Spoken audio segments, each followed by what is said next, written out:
The following podcast by Fusion Family Wealth, LLC, Fusion, is intended for general information purposes only.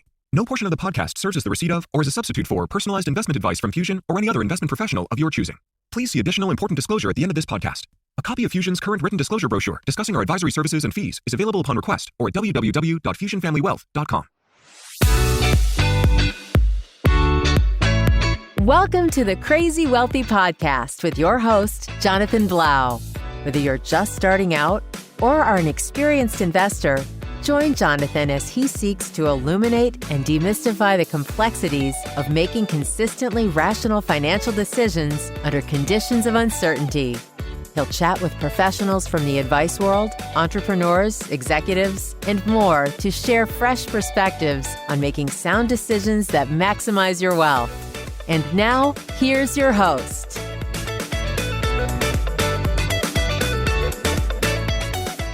Good morning to everybody, and welcome to another episode of the Crazy Wealthy Podcast. I have a very special guest today, Victoria, also known more commonly in the Long Island community, particularly as Vicki Schneps.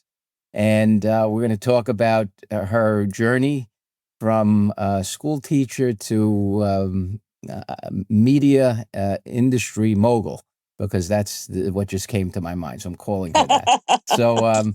So in any event, Vicki, welcome, and thank you so much for joining us today on the Crazy Wealthy Podcast. Well, we're going to have some fun, Jonathan. Wonderful to be here. Thanks for inviting me. It's my pleasure and privilege to have you. So Vicki, when I first met you, people who know you through knowing your company, Schneps Media.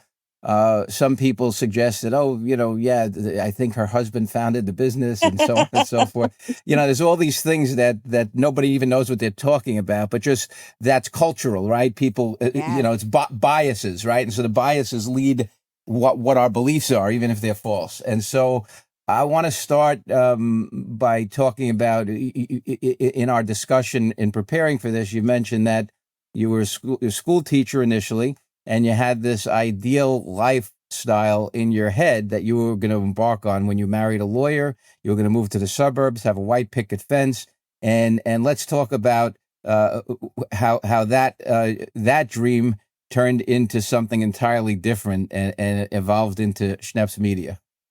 Well, that was a journey, and I guess life is a great adventure. I've learned that, and I think anyone who doesn't realize that. What do they say? That man plans and God laughs. God laughs. Right.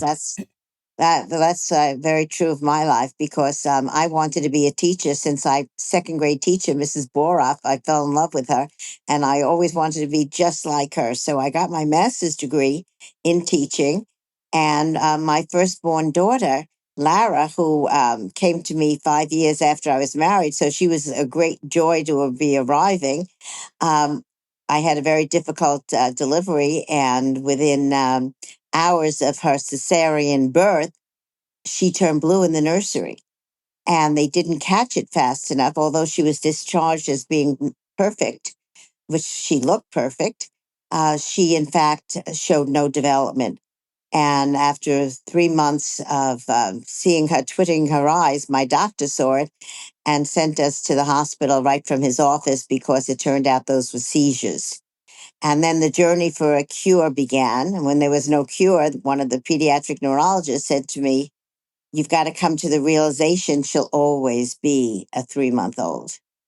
And being an optimist by nature, I said, well, we've got to find help. And so we found a place that is on Staten Island. It was called the Willowbrook State School, but they had just built an infant rehabilitation center. And I lived in Bayside, and my lovely friends, beautiful friends, all college graduates, but they were doing what they call charity work. And they came to me and said, "Look, Vicki, can we help there? But for the grace of God, we've got healthy children and we want to help." So we created the Women's Organization for Retarded Children in 1971. Which is known as WORK, just for everyone listening, right? WORK. Right. Today is called Life's Work. The name evolved, but the lovely ladies and I, of course, I visited my daughter every week, and they, volunteered and raised money for Willowbrook. But within a year, of Lara being at Willowbrook, Governor Rockefeller slashed the budgets of the direct care workers were fired. And Lara, who's somebody who needed to be fed, she needed to be diapered, she needed to be turned because she couldn't sit up herself. And the people with her, there were 5,400 people lived at Willowbrook. Let's see, about 132-acre property. Were, many of them having different kinds of special needs, were all affected. And my lovely ladies and I became marchers and picketers. And we marched and picketed, but my husband was a lawyer. And he said, this place will never be any good. We've got to close it down and have a class action lawsuit filed. In the meantime, Geraldo Rivera, a cub reporter at Eyewitness News, was snuck in to Willowbrook. And his coverage, when he said, I could show you the pictures, I could let you hear the moaning sounds of the people. But how do I describe the smell? It was just at the time that I met Geraldo Rivera, who was a cub reporter with Eyewitness News and had come because a doctor he knew snuck him into the back wards. And to this day, I can remember Geraldo's words. This is what it looked like, this is what it sounded like, but how can I tell you about the way it smelled? That was what it was all about. And my husband was right. And we did file a federal class action lawsuit, and we won the lawsuit. Willowbrook was closed down, and in its place, group homes opened in the community for the people who lived at Willowbrook and people in the community. And my life's work changed its mission from fundraising to operating. And we opened the very first group home for children in New York State in a beautiful home in Little Neck, Queens. But the neighbors didn't want us, and they sued us. And I had death threats. I had to take my Schneps license plates off the car. NIMBY, not in my block. Not in my backyard. Yeah, exactly. Not in my backyard. Yeah. And so we won that lawsuit. And I'm happy to tell you that when I brought the people who fought us, who filed the lawsuit to the house the day we opened, they looked around and they said, oh, this is what you were talking about? This is very nice. And the first group home we opened in Little Neck, we bought the house with the money that Geraldo raised at the John Lennon Yoko Ono concert. And we had the money to buy the house. That opened the door for where group homes could be. And so the first group home, we had to name it in honor of Geraldo Rivera. And to this day, it's the Geraldo Rivera Group Home. It's our first, it's our gem, it's our jewel in our crown. And in fact, one of the neighbor's children used to volunteer in the house and became a social worker herself. So, it evolved. And now Life's Work is a $70 million nonprofit that provides group homes, 49 of them in Nassau, Suffolk, Queens, Manhattan, and provides over 2,000 people with services. So, it evolved. And my husband, I was always a volunteer, said to me one day, it was about time you made some money. You told me that. I met this wonderful man who had taken a buyout from the Daily News, John Toscano, and he had started a paper in Astoria. And I always had the bug after I met Geraldo with being in the news business, because look at, he had the power of the press. His expose helped propel the parents to sign on for the lawsuit.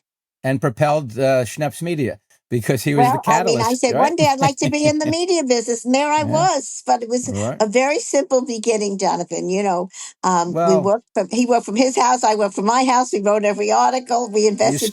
You started in your living room, right in Bayside. My newspaper odyssey began with Geraldo. When we were marching and picketing, my lovely ladies and I, we were knocking on air. Nobody listened. It wasn't until Geraldo came repeatedly back to Willowbrook that the power of the press truly moved this movement forward. And I never forgot that. And I said, someday I'd like to be in that news business. So 3 children later, now's my time. I met this man who'd take a buyout from the Daily News. He started a paper in Astoria. And I said, I think we could start a neighborhood newspaper right here in Bayside. And so we started in my living room with one newspaper. We wrote every story, we took every picture, and we even went with the boards in those days. You put your news strips on a board and you bring the board to the printer. And I still picture the day at 2 o'clock in the morning. We finally finished the paper and the boards were ready.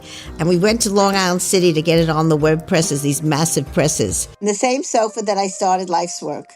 Right. And we both, our origins, it's funny how life goes full circle. I was born and raised in Bayside, and you're from Bayside, and we have some mutual connections we've discovered over the years.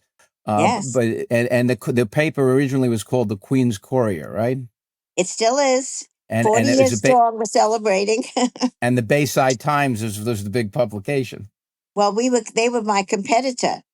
Yeah. But I ultimately bought them as well because, I started 12 papers from scratch. Seeing a need in a neighborhood, I even started a Spanish language newspaper from scratch. And when my son joined me after I owned 12 newspapers, he was an investment banker. And Josh said to me one night, Mom, if I'm going to work 24/7, can I come work for you? I never That's would great. ask my children. I had 3 more children, and I would never ask them to get in the business because, it's a passion play. I never expected 100%. to make, yeah, I never expected to make money. I never, to this day, I have no idea how much money I make. I just know we pay the bills. Right. You So pay the that's all bills I need to know. and you're living your passion, your work. Let's talk about in the last decade or so you've made quite a number of acquisitions, and I want to talk about some of those acquisitions, like the papers, for example, and how what was the catalyst, right, for all these acquisitions, and then two, talk about the culture that you have of events and how that evolved and how they work together to attract all of these publications who are looking for a home with you, and why. Well, I had 12 media outlets, and we got a call from a broker that there was a paper available in Brooklyn. And my son brought that idea to me, and I said, "What do we need it for?" We're doing great here in Queens. I said, "What neighborhood is it?" So he said, "Bay Ridge." I said, "Oh, Bay Ridge." I always wanted to live in Bay Ridge, but it was the wrong subway line for my parents. When I got married, I was in college. I didn't have a car, and I had to go on the subway to see my parents, and I couldn't see my parents from Bay Ridge, so I couldn't buy that apartment or rent that apartment. But I knew Bay Ridge was always a fabulous neighborhood. And so we went to visit it, and we saw that the neighborhood was just around 9/11. And I had said to the publisher, "You must have gone to a lot of funerals of people, firefighters and policemen." He says, "Oh, no, no." He says, "This is Cantor Fitzgerald neighborhood. We had terrible problem because of all the people whose lives were destroyed by 9/11." And so I turned to my son when he left. He says, "Cantor Fitzgerald people? Okay, we're buying it." Because I understood that if there are people who can afford to buy things, we could sell advertising. And the advertising is what supports the newspaper because most of our newspapers are free. They are selected to be picked up. And so that was our first acquisition in Brooklyn. And we owned the papers in Bay Ridge and Sunset Park and Dyker Heights and Bensonhurst. And so we began acquisitions. And that And you worked out. So we started another acquisition. Right. And you mentioned that one of the reasons, I asked you yesterday what separated you from your competitors as it relates to being able to track these acquisitions to Schneps, and you said they really seeking you out because of the care and the whole connection between the events and the papers and how it all kind of works together to nurture what they created, and they felt comfortable that you would be able to continue their legacy, not destroy it. Yes, well, my son and I, passionate about serving the community. We're not a political entity, we're an advocacy because of my own background in advocacy. And many people who own these community newspapers, and that's what we are, we're community newspaper journalists, are family owned. And when they are not going to continue, they want someone who will continue with the quality that they believe they need to have for their neighborhood. And we were chosen the number one newspaper media company in New York State by our peers. So we're very proud of that acknowledgement. And we were chosen You one of the should top be. 10 newspapers in the United States of America. So, we developed a reputation of quality. And that really, I think, is what made people come to us. And that's what happened with Dan's papers. We had bought the family magazines in New York. And the owner of that also owned Dan's papers. And he called me one night and said, Vicki, my wife wants to live in New Jersey. I've owned Dan's for 10 years. I've got to, I've got to exit. I've got to keep my marriage and I've got to, would you and Josh consider buying Dan's papers? And that was just at the end of COVID. It was 5 years ago in 2020, 2021. So, that 2021, was yeah. something that I knew because Josh's father, my first husband, Murray, was an attorney in Riverhead in the Yeah. 70s and 80s and 90s. So I knew the neighborhood was fabulous neighborhoods. I knew, the quality of the readership. And so when Josh said to me, well, what do you think, Mom? Should we buy it? I said, of course we should buy it. Yeah. And I just, it was a diamond in the rough because it hadn't been loved. Well, And but one of the you things I have could an tell you eye we for it, loved. right? Someone didn't teach you that. You had an eye and an instinct that told you that. You couldn't prove it, right? Right. No. But your instinct in this regard is something I think that's played an important role in the success you have. Well, my son and I are both, Josh is very creative also. And we often laugh and we think we have attention deficit because we create one thing and we're ready to create the next. Well, I have to say, your your reputation in the community it reflects everything that you're talking about. And one of the things that you do is you do the Power Women, right? So, and I know you got that idea because you were at an event with a long dais and there were awards being given out, and you recognized there wasn't one award at the time being given to one woman. And so why don't you talk about that and the origin of Power Women, how that came about? Well, I was at this event, this business chamber of commerce event. And when I saw that, I turned to my friend who was with the bank and I said, I'm going to start my own Power Women event. And I want to create an ultimate networking booklet for people to keep connected to each other. And she said, well, how much money do you need, Vicki? I said, well, probably printing will be about $1,500. And she worked for a bank. And she said, well, okay, just send me a bill. That's how business used to be done. Now you got All to put right. it through a whole proposal and do this and that. The good old So, days. we started, I'm not afraid to start from scratch and build something. And, I must tell you that my first event was top 10 women of Queens in Nice. business. And we've grown. Last night we had the Power Women of Long Island, and we honored 52 women. Once you decided to create your own Power Women event, that you weren't going to discriminate against men who also should still be bestowed an honor when they deserve it. So you created something where Michael Bloomberg was the first inductee, I King, guess. Yep, Kings. We the called them the king. Kings. The Kings of Queens was my first men's event. And Yep. that was really people got a crown on their head and they got a robe and they got a scepter. But Michael Although you Bloomberg, told me he wouldn't let you put the crown on his head for obvious reasons. right. Well, it was the day he was going to announce the third year term, first time that mayors ran for 3 terms. And I had every media in the world at that event. And he says, you're going to kill me. Don't put that crown on my head. So, of course, I didn't. But, the point is that we created events for kings because we wanted to have something to salute the men. And from there, because of my Spanish paper, we had Hispanic awards. Then we had healthcare awards.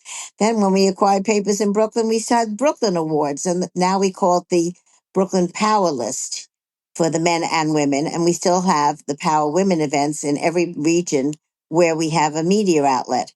And, thanks to Josh, we are very savvy digitally. And we are, multiply platform business where we may have 101 newspapers, but we have 101 websites. And then we have a digital division. And then we have a social media division. And we are, now wherever there's happening AI, we're right there. So we've been very innovative in having many platforms. I do my own podcasts. We do webinars. We do streaming TV commercials and TV shows. So, we've learned that you cannot operate a business on just one platform. Right. And And it that's, when you shows. do investments, you do multiple. You don't invest everybody's money in one product. Well, we don't invest our business in just one division. We have multiple divisions.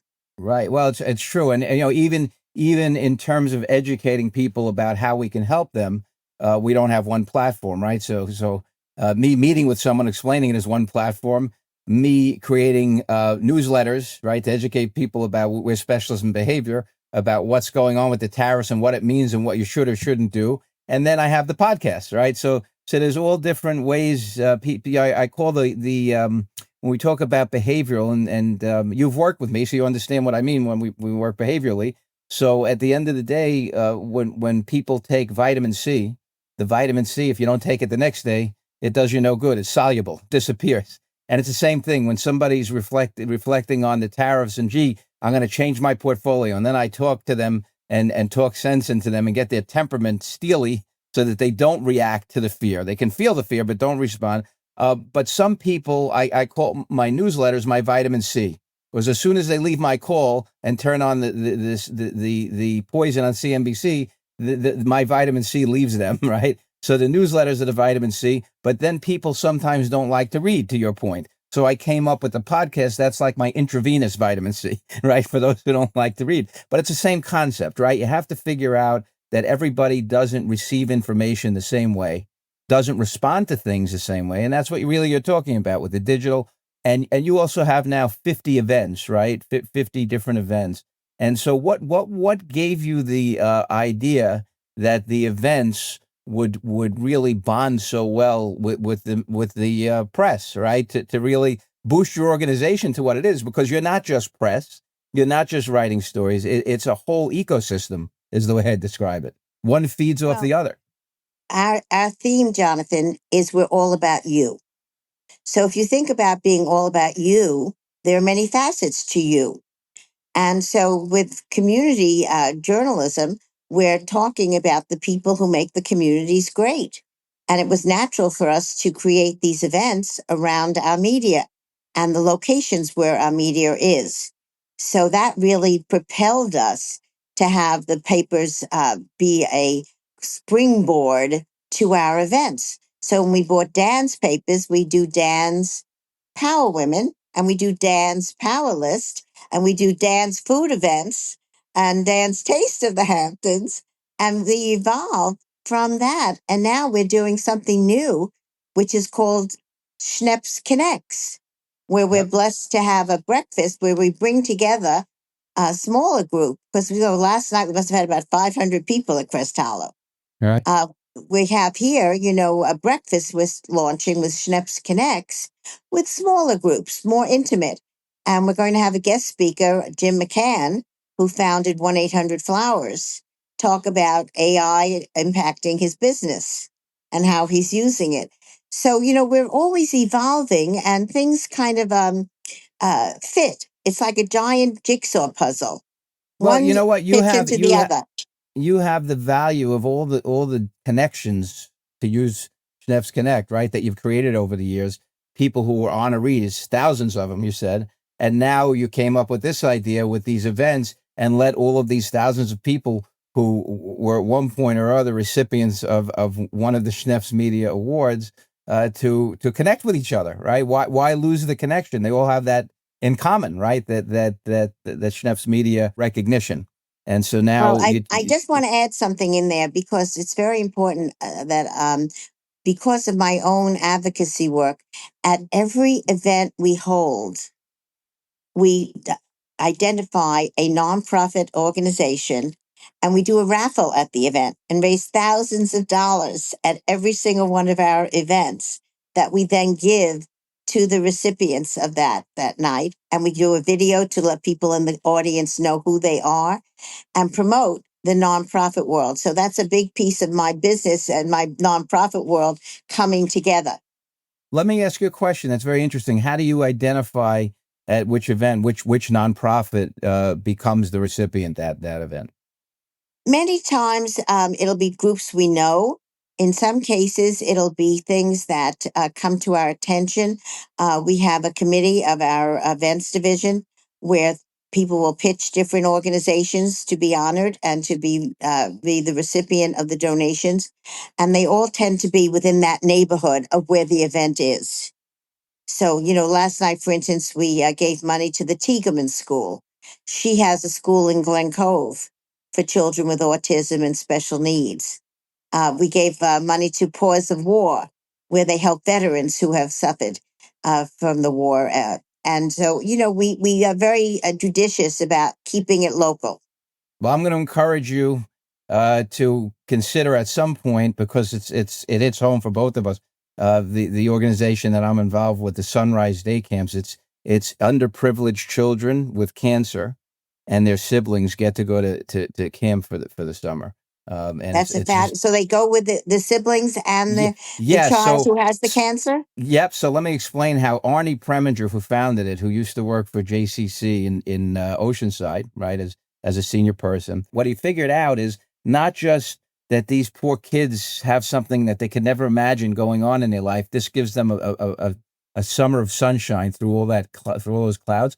But he also recognized these are underprivileged families. So the parents needed to take care of the other siblings who didn't have cancer, but they couldn't afford to not go to work and so forth. So by sending the siblings along with he helps the whole family, right? And it's such a beautiful, so I'll educate you, and it's local. So it's a beautiful organization. And when we Well, go and definitely should volunteer, be.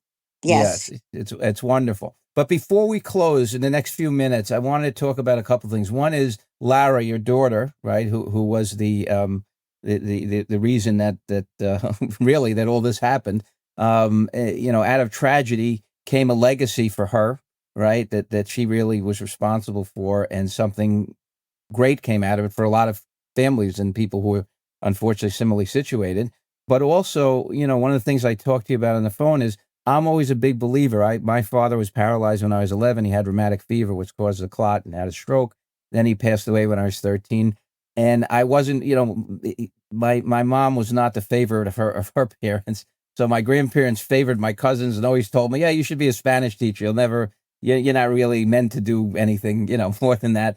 And so that kind of motivated me, and all of the challenges I had as a child motivated me. So out of something bad did come something good. I help a lot of people today. I'm proud of what we do for our clients, and I find the same is true of you. You had adversity, and it didn't only catalyze the idea to start to go into media and take advantage of that voice for others' benefit, right? For as you said, for you, we're about you.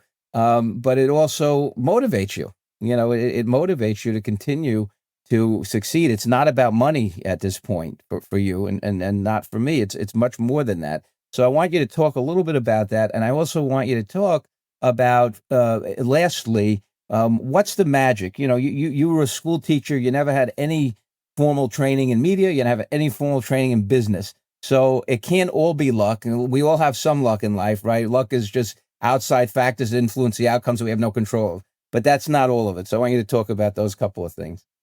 Well, I think, when Lara was born, you can't see into the future. You can only live in the moment. And she propelled me into another life. And she propelled me to use skills I realized I didn't know I had. And being able to really engage people to help me and help Lara and all the other Laras of the world was something that just by doing, I learned. And I think being able to do is sometimes we challenge ourselves where we don't know that we have the capacity to do it. And we are, sometimes people, I'll never forget, Lara passed away when she was 17. And somebody came to the funeral and said to me, "Oh, it's for the best." I said, "For the best?" Lara taught me more than any other person on earth. She brought me to where I am today. She enabled me to help her and to help so many more people. And sometimes we don't understand that somebody who's different is very special.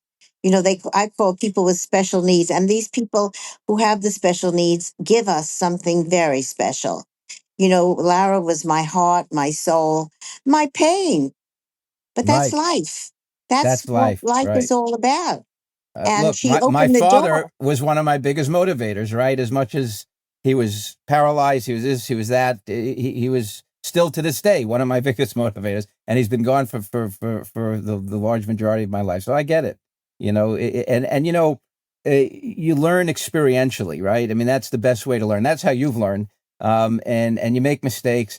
But one of the things they always say is experience is among the cruelest teachers, because it gives us the test first and only later gives us the lesson. But the strongest people still thrive from that, I think. Well, I believe also that I've been blessed to have great people around me. And I think that that helps make who I am.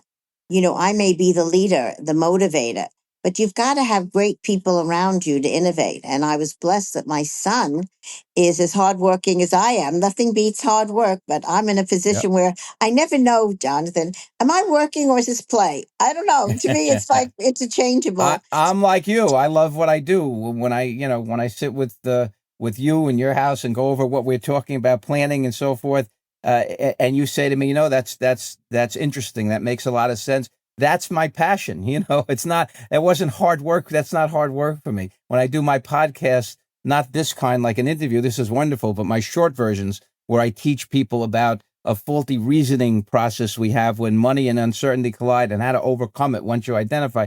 That's not what. Yeah, I'm with you. We're in the same boat But I in that think that's regard. a key to success. I think a key to success is doing what you love and love what you're doing.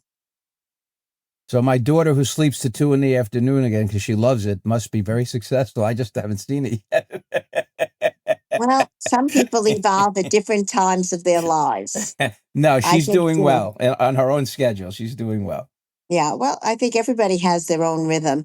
And I do believe that one of the keys to my success has having great people around me, including, starting with my son.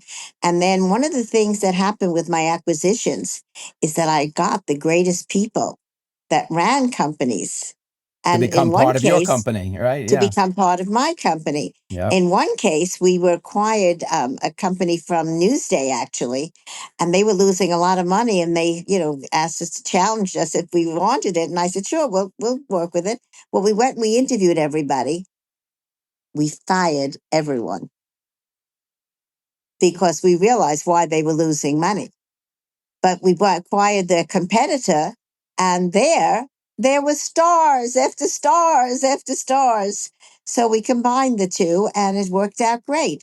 But you have to identify where the stars are and nurture them and encourage them, Right. because we can't be in this world alone. 100%. But by the way, I want to end by one, thanking you so much. This was fun, and two, I want to make sure that we remind everybody about Life's Work, WRC. You could talk about the upcoming event. I want to remind everybody about Schneps Connect, and locally, certainly in our area, Woodbury, Syosset, all over Long Island, Dan's Papers and Long Island Press, right? It's always available. You see it in the supermarkets, you see it everywhere. So those who haven't, for some reason, just understand it's available. As Vicki said, it's not something that's charged for. It's supported by advertising. But Well, we with do that, have Vicki, one. We do have one group that is subscription based, because we just acquired a year ago the Anton papers and the Blank Slate papers. So we own the papers in Great Neck, Manhasset, Port Washington, okay. Roslyn, Glen Cove, Oyster Bay, Syosset, Plainview, I feel like I'm on the Long Massapequa, Island Railroad. right? There's on the southern part, Mineola, New Hyde Park. We're very blessed to have every neighborhood covered, but those are subscription based media. But I think one of the things I'm looking for is for Life's Work. We're expanding our board of people who are influencers and looking for people who are the CEOs or the CFOs or the COOs of their company to lend their expertise, because Life's Work is a $70 million agency that needs very savvy business people on their board. So, if Okay, so anyone is I'm going to interested, share they that can with go some see you. people I know in a particular networking group that where they're CEOs. So I'll share that. And anything else you want to emphasize before we sign off? Well, I just think it's important to support community journalism because we are the voice of the community. And we always encourage local businesses to work with us because we reach their potential clients with a quality media on multiple platforms of print, digital, events, and broadcasting. All right. And I can kind of confirm that because you're my customer and I'm your customer. So we Love it. we Love it. support it. All right. So listen, really love you, Vicki. Thanks so much for coming on today. And I really had a great time. And everybody who's listening, thanks again for listening to Crazy Wealthy podcast. You can get us on Apple, Spotify, all your favorite venues, as well as our website, crazywealthypodcast.com and fusionfamilywealth.com. And take a look at Schneps Media website. And there's a video at the end of the website where Vicki's talking about the Lara experience, and Geraldo Rivera's on it. I recommend everybody take a few minutes and watch it. It's I enjoyed it myself very much. Thank you. Thank you for having me. Have a great week. Thanks, Vicki. Okay. I am so proud of my relationship with Vicki. She is caring, confident, competent. She's amazing, and I love her. Stay tuned to hear Amy's call-in for the recap of today's episode. Good afternoon, hon. How are you today? Hi, honey. I'm good. We're doing well. So I know you were doing a podcast today with Vicki Schneps, who has been so generous with rewarding me with the Power Women Award one year. And she's also been very generous with you, and she's a good friend to both of us. So I wanted to hear if you heard anything new from her that we don't know from her personally. I learned a lot new. I always liked Vicki, but now I love Vicki. It was a great interview. And I think not only did I learn so much, but I think when this podcast drops shortly in the next week or so, the whole community, anyone who takes the time to listen, is going to learn things that they never knew about the person who's behind the media queen, as I call her. Well, tell me what you learned new. I know she had a special needs child, and that's what caused her to become an advocate for other special needs children. But what led her into Schneps Media? Now, it's much deeper than that. So her daughter, Lara, was born cesarean section. There was an issue. They didn't realize there was an issue. And a few months later, her eyes were twitching, and the pediatrician discovered that essentially she told Vicki she's always going to be a 3-month-old, and it was heartbreaking. So Vicki didn't want to accept that, so she looked for solutions. She found this institution, Willowbrook, which was a big state school that just had this, I think, pediatric division that was relatively new. But apparently once her daughter Lara was there, it really became dilapidated. And what happened was it was to the point where she wasn't getting care. It was dangerous for her to be there. So Vicki was married to a lawyer. The lawyer said, in short, Vicki, they got to shut this place down. There's no other solution. So what was interesting is Vicki said they snuck into the to the Willowbrook State School, who was then a Cub reporter, Geraldo Rivera. Wow! I know him. And so he went in, and he went in, and he said, by reporting on it, it was eyewitness news, right? So a lot of people listening to this from our generation certainly know eyewitness news. And he went in, and it was eyewitness. He said, I can show you the conditions. I can let you hear the screams, but I have no way to describe the smell. And when you listen to the podcast, I have a snippet from that tape with Geraldo back then. But in any event, so what happened with Vicki, she became an advocate after that. Because of Geraldo's work, they were able to win, commence and win a class action suit, get the place shut down, and then Vicki started an organization with her friends back then, who were women who were educated, but who she described were in charity. So they said, well, we're blessed. We don't have your situation. We want to help. So they created an organization that's now called Life's Work, but it's called WORC Work, Yep. a women's organization Foundation for Retarded Children, and they've grown to a $70 million nonprofit with about 50 group homes serving 2,000 people. This all started because of Geraldo coming in and her daughter Lara. But what's really fascinating is it's because of the power of what she saw media could do for advocacy, for children, for everything, that she became impassioned with the idea that I need to go into media. She was a school teacher. She had no formal business training and no media training. And she started Schneps Media back then in her living room on a couch. Wow, that's amazing. I mean, back in the day, I don't know if you told anyone her age, or she's in her 8th decade, let's put it that way.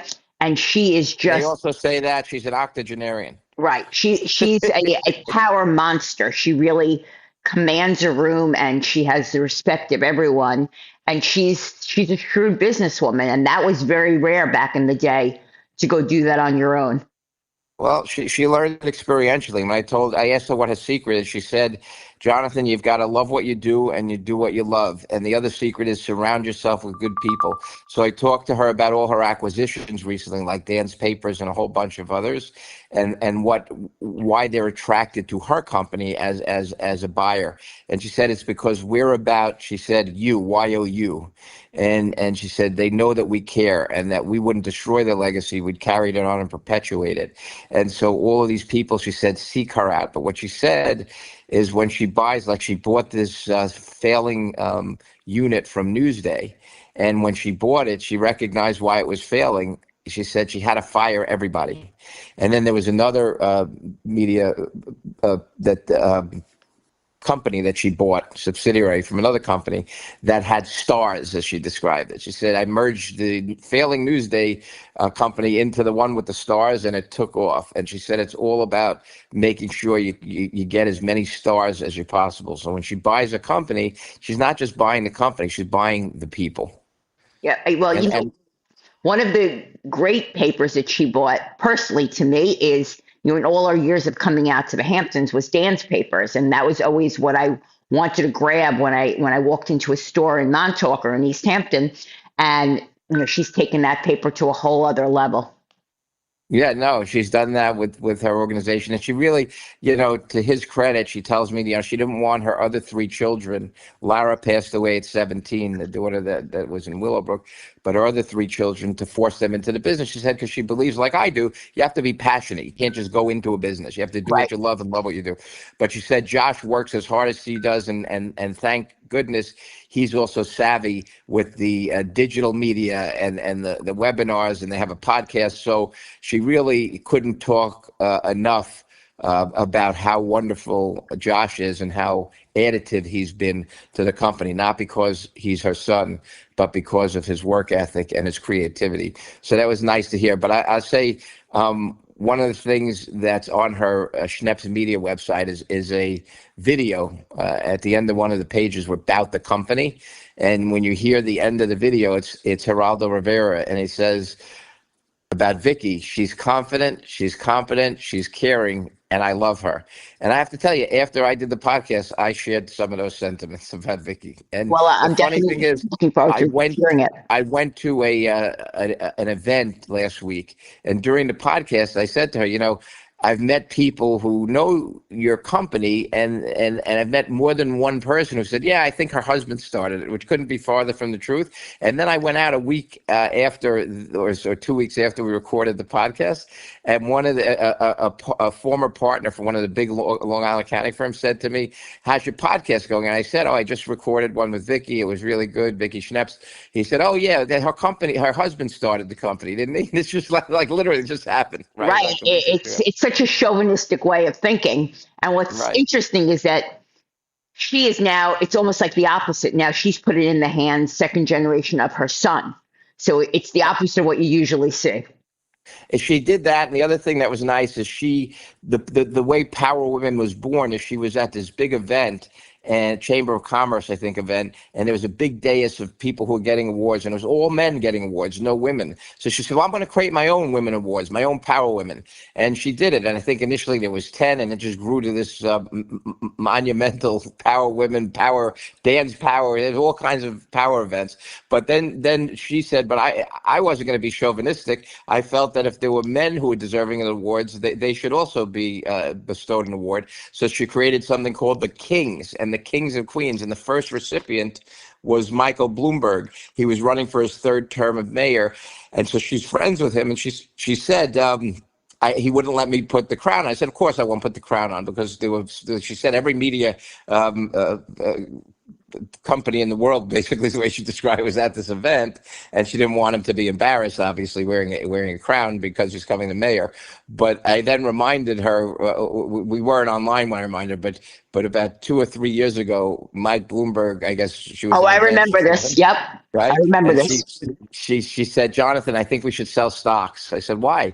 Well, I ran into Mike Bloomberg, and he's telling me we're going to have a recession. And I said to her back then, I'll never forget, it was the recession that people started predicting was around the corner in 2022, and then again in 23, and again in 24. I called it the Godot recession, waiting for Godot, because it never came. And I said to her, Vicki, I couldn't ever dream of becoming a fraction as successful as Michael Bloomberg. And he probably knows more about disseminating news information in the financial area than anybody else. That's his business. He's not qualified to give advice to investors on personal wealth. And so I'm going to tell you, no, you don't respond to his thought about the recession coming, because I call that the illusion of predictive value, because he predicts it with his education and background, or you predict it, or I do. The outcome is not likely to reflect what we're predicting, right? Period. And so she'd listened, and if she had listened, she would have sold stocks that are now up about 50% since then, just a couple of years ago.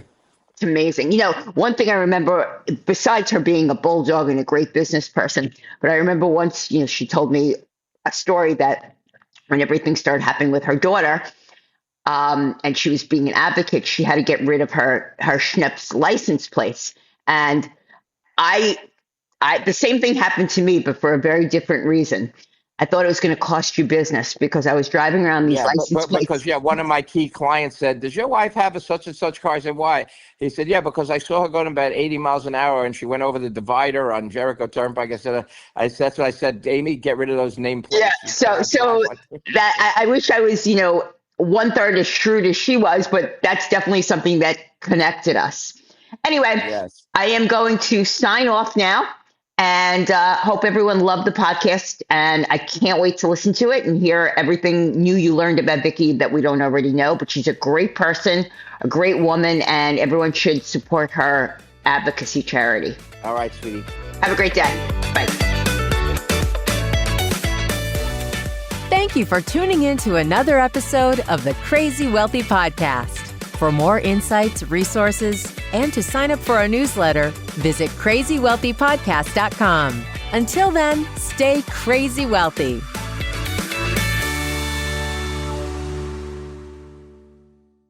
The previous podcast by Fusion Family Wealth, LLC, Fusion, was intended for general information purposes only. No portion of the podcast serves as the receipt of or as a substitute for personalized investment advice from Fusion or any other investment professional of your choosing. Different types of investments involve varying degrees of risk, and it should not be assumed that future performance of any specific investment or investment strategy, or any non-investment related or planning services, discussion, or content will be profitable, be suitable for your portfolio or individual situation. Neither Fusion's investment advisor registration status, nor any amount of prior experience or success should be construed that a certain level of results or satisfaction will be achieved if Fusion is engaged or continues to be engaged to provide investment advisory services. Fusion is neither a law firm nor accounting firm, and no portion of its services should be construed as legal or accounting advice. No portion of the video content should be construed by a client or prospective client as a guarantee that he or she will experience a certain level of results if Fusion is engaged or continues to be engaged to provide investment advisory services. A copy of Fusion's current written disclosure brochure discussing our advisory services and fees is available upon request or at www.fusionfamilywealth.com.